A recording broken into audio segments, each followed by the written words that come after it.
It's important too to recognize that if you can own your building that your business is in, that's preferable, correct, to renting out Yeah, this. absolutely. For a number of reasons, Jody, owning the business, if you are renting it to yourself, the money that you're making, you're actually able to shift it from income that might be subject to payroll taxes or self-employment taxes into real estate rental income, which is not subject to those taxes. So you have a little bit of a built-in tax savings there. You're also, instead of lining somebody else's pocket with that rent check, you're lining your own, and you're acquiring an asset over time that's adding to your wealth. And so paying yourself rent is good because you can now take that rent and pay down the mortgage or buy more, improve the property, do whatever you want to do with it. So you're building wealth in a couple different ways.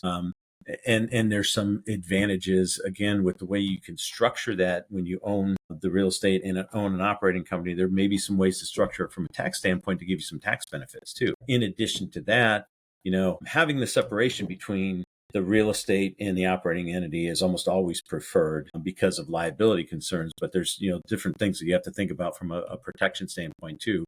But again, big proponent of investing in real estate when you own a business. Paying rent to yourself is way better than paying rent to somebody else. Yes, for sure. Yeah. Well, I asked a lot of additional questions, Mark, but is there anything that I missed that we could talk about? Yeah, I mean, there are a lot of things relative to real estate that we can talk about. I could talk about it for hours on end just because I'm Mhm. pretty passionate about it.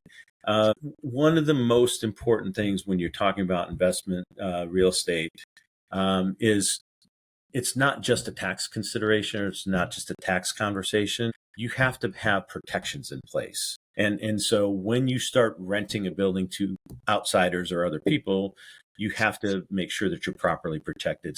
It's very important to, again, get ahead of the conversation with your planning team and talk about things that you might want to do. Don't just go out and buy a building and then all of a sudden you got to create a company to own this building. No, you should do that beforehand because you want to have things in place.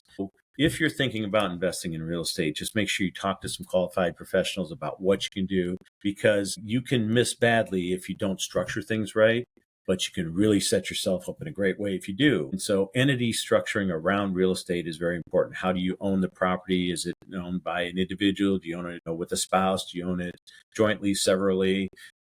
That there's a lot to talk about there. So all those conversations are not just tax planning conversations. They're just general planning conversations to protect you and protect your wealth.